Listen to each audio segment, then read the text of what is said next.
എന്റെ അനിയത്തിയെ പോലെയുള്ള ആവനിക്ക് ബുദ്ധിമുട്ട് വരുന്ന ഓരോ സമയത്തും എന്നെ ദൈവം ഇങ്ങനെ അയച്ചുകൊണ്ടേയിരിക്കും. നല്ല സമയത്താ വന്നത് മോളെ. ആവനിയുടെ കല്യാണത്തിന്റെ ഉത്തരവാദിത്തം ഞങ്ങൾക്ക് ഏറ്റെടുത്താൽ കൊള്ളാന്നുണ്ട്. എത്രയൊക്കെ പറഞ്ഞു നോക്കിയിട്ടും കല്യാണത്തിന് അവള് സമ്മതിക്കുന്നില്ല. നീയൊന്ന് പറ മോളെ. നീ പറയുന്നത് കേട്ടാലോ? ഒരു പെൺകുട്ടി കല്യാണ കാര്യത്തിൽ തീരുമാനം പറയാതെ വിഷമിച്ച് നിൽക്കുന്നുണ്ടെങ്കിൽ എന്തെങ്കിലും ശക്തമായ ഒരു കാരണം അതിന്റെ പുറകിൽ ഉണ്ടെന്ന അർത്ഥം. അത് മനസ്സിലാക്കാൻ പറ്റാതെ എല്ലാവരും ഇങ്ങനെ ചുറ്റും നിന്ന് ബുദ്ധിമുട്ടിച്ചാൽ എങ്ങനെയാ? ഞങ്ങൾ അവനിക്ക് നല്ലത് വരുത്താൻ ആഗ്രഹിക്കുന്ന മോളെ, അല്ലാതെ അവളെ നശിപ്പിക്കാനല്ല മോളെ. പുറത്ത് കാണാൻ കഴിയാത്ത പല കാരണങ്ങളും മനസ്സിലുണ്ടെങ്കിലോ? മുറിവേറ്റവരുടെ മനസ്സിന്റെ വേദന എന്താണെന്ന് നിങ്ങൾക്ക് എങ്ങനെ അറിയാനാ? ശരി, അവളുടെ മനസ്സിലെന്താണെന്ന് നീ ഒന്ന് ചോദിച്ചു നോക്ക്.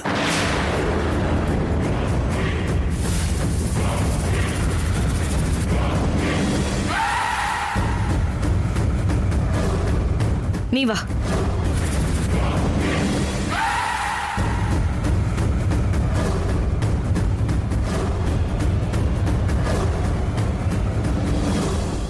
ആ സുജാത ഇവിടുത്തെ അനന്തരവളാണെന്ന് ഞങ്ങളോടൊക്കെ പറഞ്ഞതിന് ശേഷം അവൾക്ക് ഇത്തിരി അഹങ്കാരം കൂടിയിട്ടുണ്ട്. വീട്ടിലുള്ളവരാണെങ്കിൽ വായടച്ച് ഏതെങ്കിലും മൂലയ്ക്ക് ചെന്നിരിക്കേണ്ട അവസ്ഥ. പുറത്തുള്ളവര് വന്ന് തലയിൽ കയറി താണ്ഡവം കളിക്കുക. ഞങ്ങൾ എല്ലാവരും ഒരുപോലെ കാണുന്ന മോളെ. നിങ്ങൾക്ക് വ്യത്യാസങ്ങൾ കാണുന്നത് നിങ്ങളുടെ കാഴ്ചയുടെ കുഴപ്പം. അത്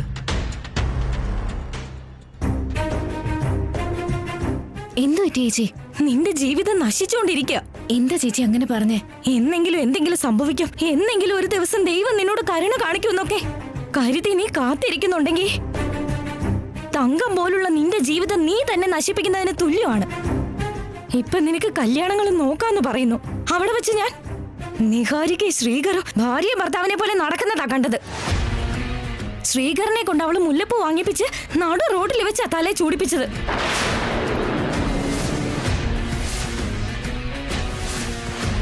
ആ സുജാത വെറുതെ വന്നതല്ല, എന്തോ മണത്തറിഞ്ഞിട്ട് തന്നെ വന്നതാ.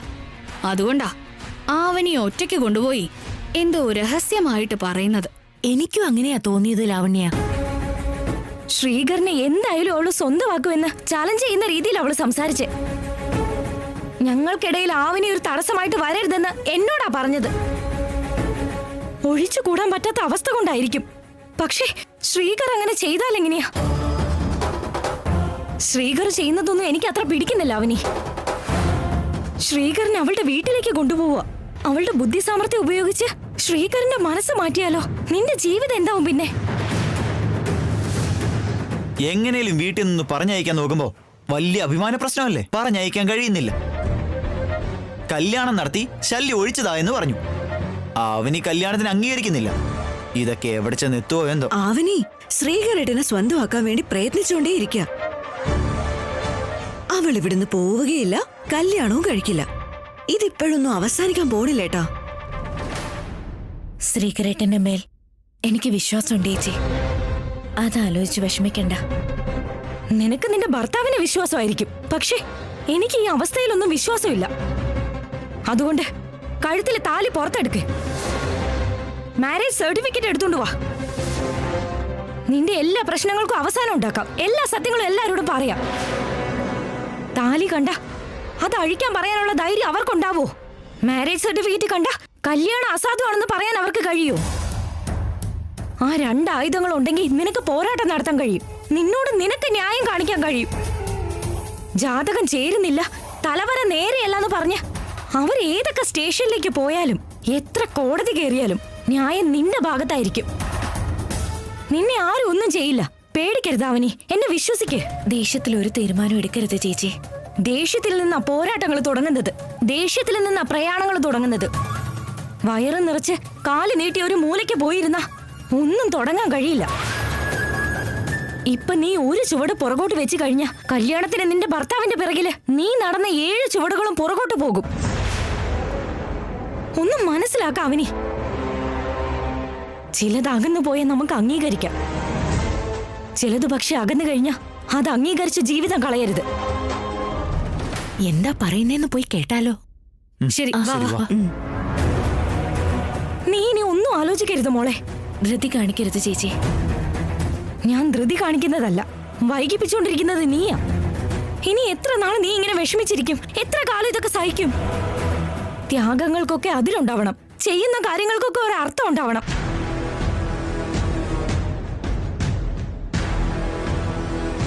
നിന്റെ മാരേജ് സർട്ടിഫിക്കറ്റ് ഇങ്ങതാ.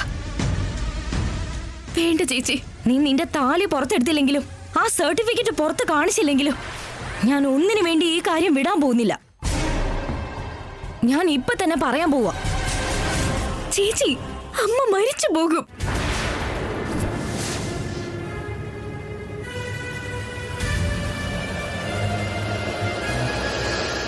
ഇപ്പോഴുള്ള ഈ അവസ്ഥയില് നിങ്ങൾ സത്യം പറഞ്ഞു കഴിഞ്ഞാൽ അമ്മ ജീവിച്ചിരിക്കില്ല. അമ്മ നമ്മുടെ കൂടെ ഉണ്ടാവില്ല. കൺമുന്നിൽ നടക്കുന്നതൊക്കെ സഹിക്കുന്നത് എനിക്ക് പ്രയാസം തന്നെയാണ്. പക്ഷെ വേറെ വഴിയില്ലല്ലോ.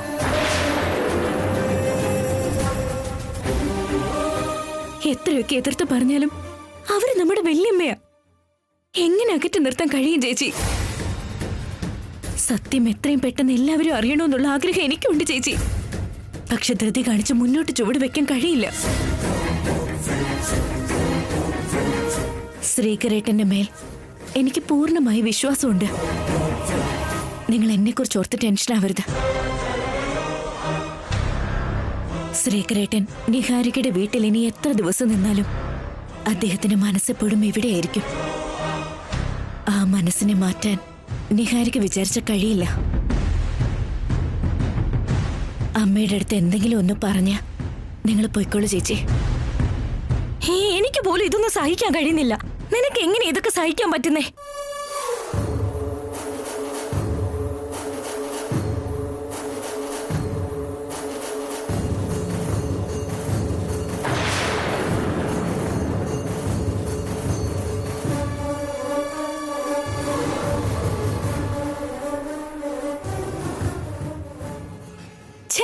ഇറങ്ങിപ്പോയല്ലോ. എന്താണോ ആവോ പറഞ്ഞത്. ഒരു 2 മിനിറ്റ് മുന്നേ വന്നാ മതിയായിരുന്നു.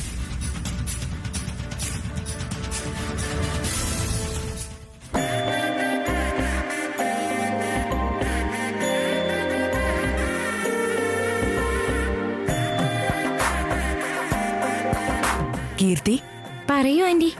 എന്റെ മരുമകന് ജീവിതകാലം മുഴുവൻ ഓർക്കുന്ന പോലെ ഗ്രാൻഡ് വെൽക്കം കൊടുക്കണം. മനസ്സിലായോ? ശരി ആന്റി. ഓക്കെ അല്ലേ?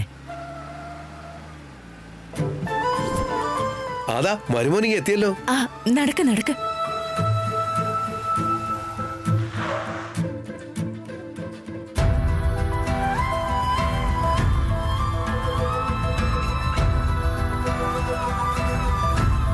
ഇറങ്ങി വാ മോനെ.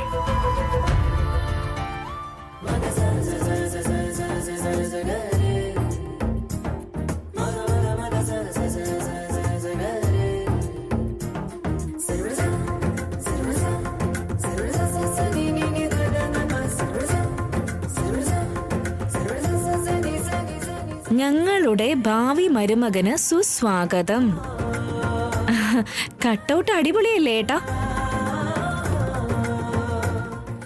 ഡാഡി, മരുമകന്റെ ലഗേജ് ഒക്കെ എടുക്ക്. ആ, എടുക്കാം മോളെ. ആ, വരൂ മോനെ.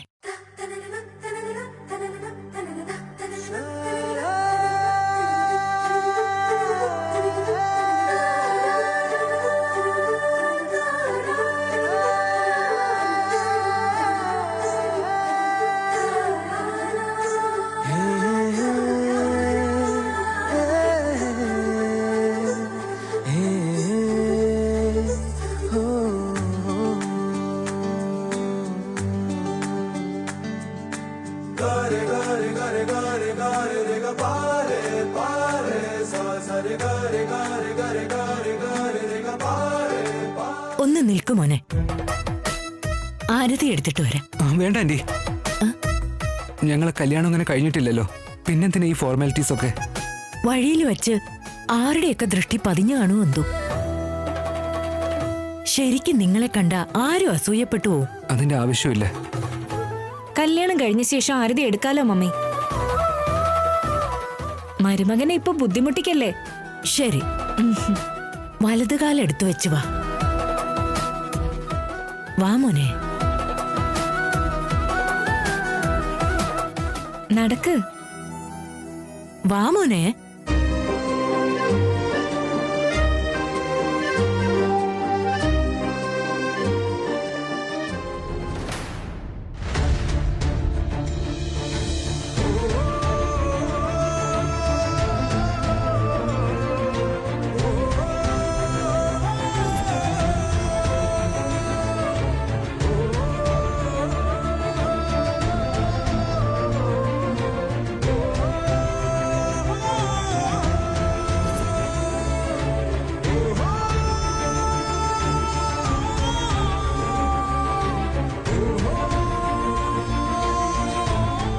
വലതുകാലം എടുത്തു വെച്ച് കയറു മോനെ.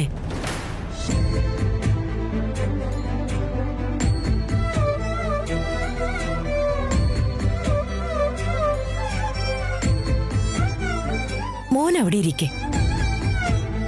ഇരിക്കുന്നേ.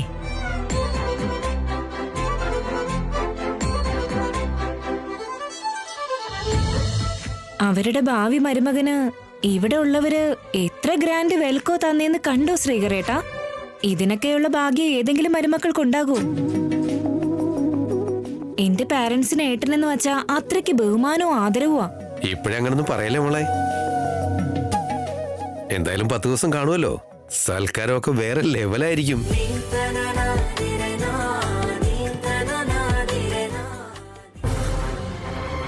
നിങ്ങൾ സംസാരിച്ചിരിക്കെ, ഞാൻ കോഫി എടുത്തിട്ട് വരാം. ഒന്ന് നിക്കാൻഡി. എന്താ മോളെ? നിങ്ങളുടെ സൽക്കാര കാര്യങ്ങളൊക്കെ പിന്നീട് നോക്കാം. നിങ്ങളുടെ മരുമകനുമായിട്ട് ഞങ്ങൾക്ക് ചെറിയൊരു പണിയുണ്ട്. എന്റെ വുഡ്ബിയായിട്ട് നിങ്ങൾക്ക് എന്താ പണി ശ്രീകരേട്ടാ? ഈ നിഹാരിക്ക് എപ്പോഴും നിങ്ങളെ കുറിച്ച് പറഞ്ഞുകൊണ്ടേയിരിക്കും, നിങ്ങളെ പറഞ്ഞ് പുകഴ്ത്തിക്കൊണ്ടേയിരിക്കും. നിങ്ങളില്ലെങ്കിൽ ജീവിതം തന്നെ ഇല്ലാന്ന് അവൾ എപ്പോഴും പറയാറുണ്ട്. എന്താണെന്നറിയോ, നിഹാരികയ്ക്ക് നിങ്ങളെന്ന് വെച്ചാ അത്രയ്ക്ക് ഇഷ്ടമാ, അത്രയ്ക്ക് ജീവനാ. ഞങ്ങളുടെ നിഹാരികയോട് നിങ്ങൾക്ക് എത്ര സ്നേഹമുണ്ടെന്ന് ഞങ്ങൾക്കൊന്നും അറിയണ്ടേ? നിഹാരികയെ പോലെ നിങ്ങൾക്കും അത്രയും സ്നേഹം ഉണ്ടായിരിക്കുമല്ലോ. ആ സ്നേഹം ഇപ്പൊ ഞങ്ങൾക്ക് നേരിട്ട് കാണണം.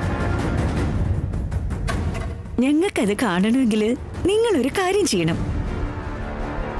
അതെന്താണെന്നല്ലേ ആലോചിക്കുന്നേ? ശരിയല്ലേ? ഞാൻ ഇപ്പൊ അത് പറയാം. ഒരു മിനിറ്റ് വെയിറ്റ് ചെയ്യ്.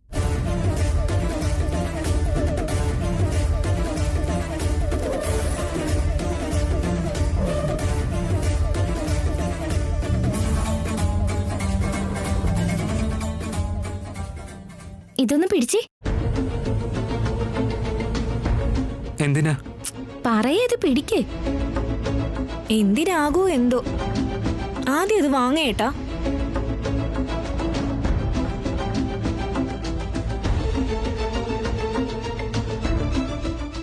ഈ നിഹാരിക ഒരുപാട് തവണ ഐ ലവ് യു എന്ന് നിങ്ങളോട് പറഞ്ഞിട്ടുണ്ട്. നിങ്ങൾ പക്ഷെ നിഹാരികയോട് ഐ ലവ് യു എന്ന് പറയുന്നത് ഞങ്ങള് ഒരു തവണ പോലും കണ്ടിട്ടില്ല. സോ ഈ ഫ്ലവർ കൊടുത്ത് അവളോട് പറ.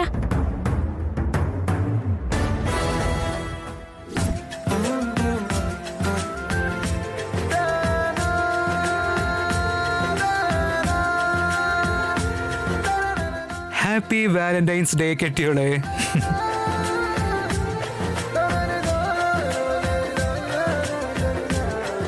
താങ്ക് യു കെട്ടിയോനെ. എന്നോട് നിങ്ങൾക്കിപ്പോൾ ഉള്ള സ്നേഹം എപ്പോഴും ഇതുപോലെ ഉണ്ടാവോ? സംശയമാണോ? അവനിക്ക് അവിടുത്തെ മരുമകളാകാനുള്ള അർഹതയില്ലെന്ന് അമ്മ വീണ്ടും വീണ്ടും പറയാറുണ്ടല്ലോ. നാളെ എപ്പോഴെങ്കിലും നിങ്ങൾക്ക് വേറെ ആലോചന കൊണ്ടുവന്ന് കല്യാണം നടത്താൻ നോക്കിയാലോ?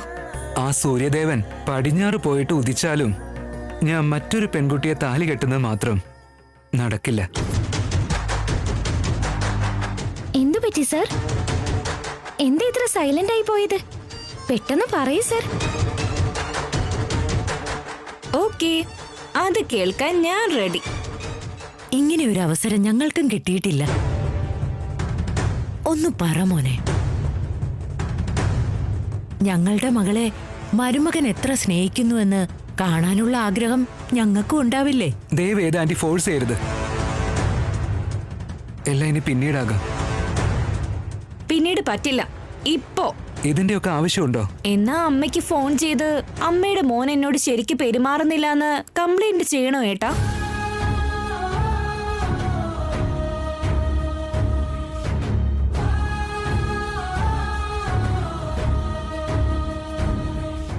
ജാതകവും ചേർന്നു, നിശ്ചയവും കഴിഞ്ഞു. കുറച്ച് ദിവസം കഴിഞ്ഞാ കല്യാണവും അങ്ങനെ നടക്കും. പിന്നെ ഇത്ര ആലോചിക്കാൻ എന്തിരിക്കുന്നു? പറയുന്നോ അതോ ഞാൻ അമ്മയ്ക്ക് ഫോൺ ചെയ്യണോ ഏട്ടാ?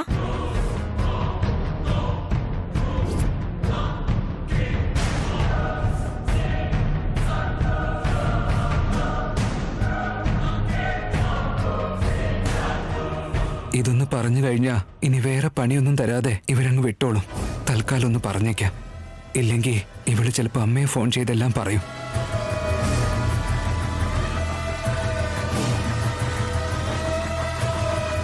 വെയിറ്റിംഗ് സർ, ഒന്ന് പെട്ടെന്ന് പറ.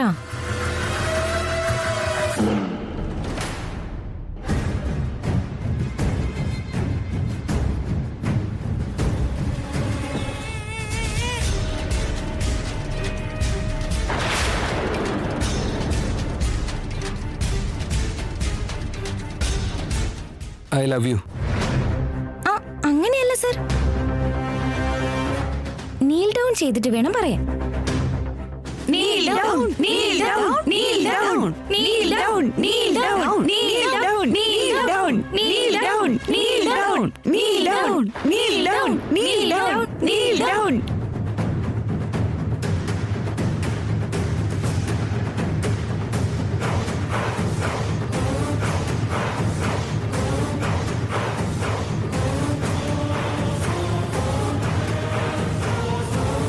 I love U. ഒന്ന് ചിരിച്ചു പറഞ്ഞെന്ന് കരുതി പല്ലൊന്നും പോകില്ലേട്ടാ. ഒന്ന് ചിരിച്ചോണ്ട് പറയുന്നേ. I love U.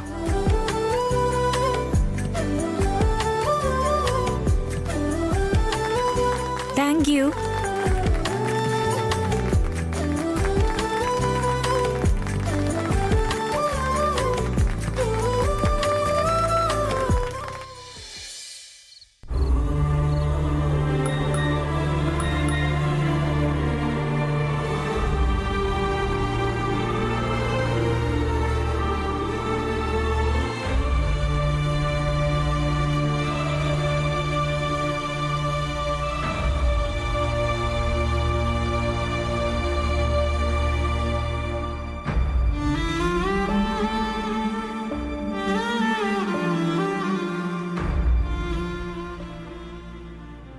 അവസരം ഞങ്ങൾക്കും കിട്ടിയിട്ടില്ല. ഒന്ന് പറ മോനെ. ജാതകവും ചേർന്നു, നിശ്ചയവും കഴിഞ്ഞു. കുറച്ച് ദിവസം കഴിഞ്ഞാ കല്യാണവും അങ്ങനെ നടക്കും. പിന്നെ ഇത്ര ആലോചിക്കാൻ എന്തിരിക്കുന്നു?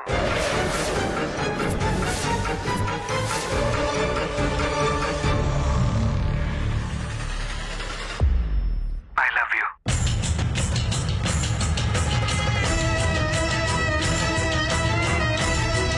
Thank you.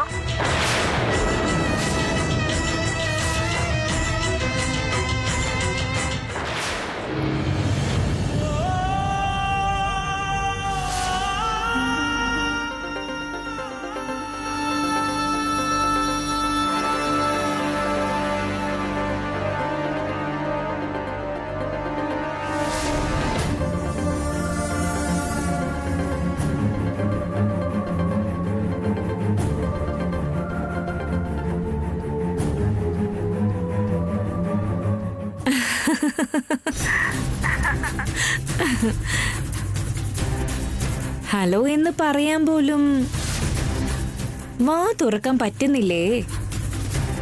ചെറിയ ഷോക്കൊന്നും അല്ലല്ലേ.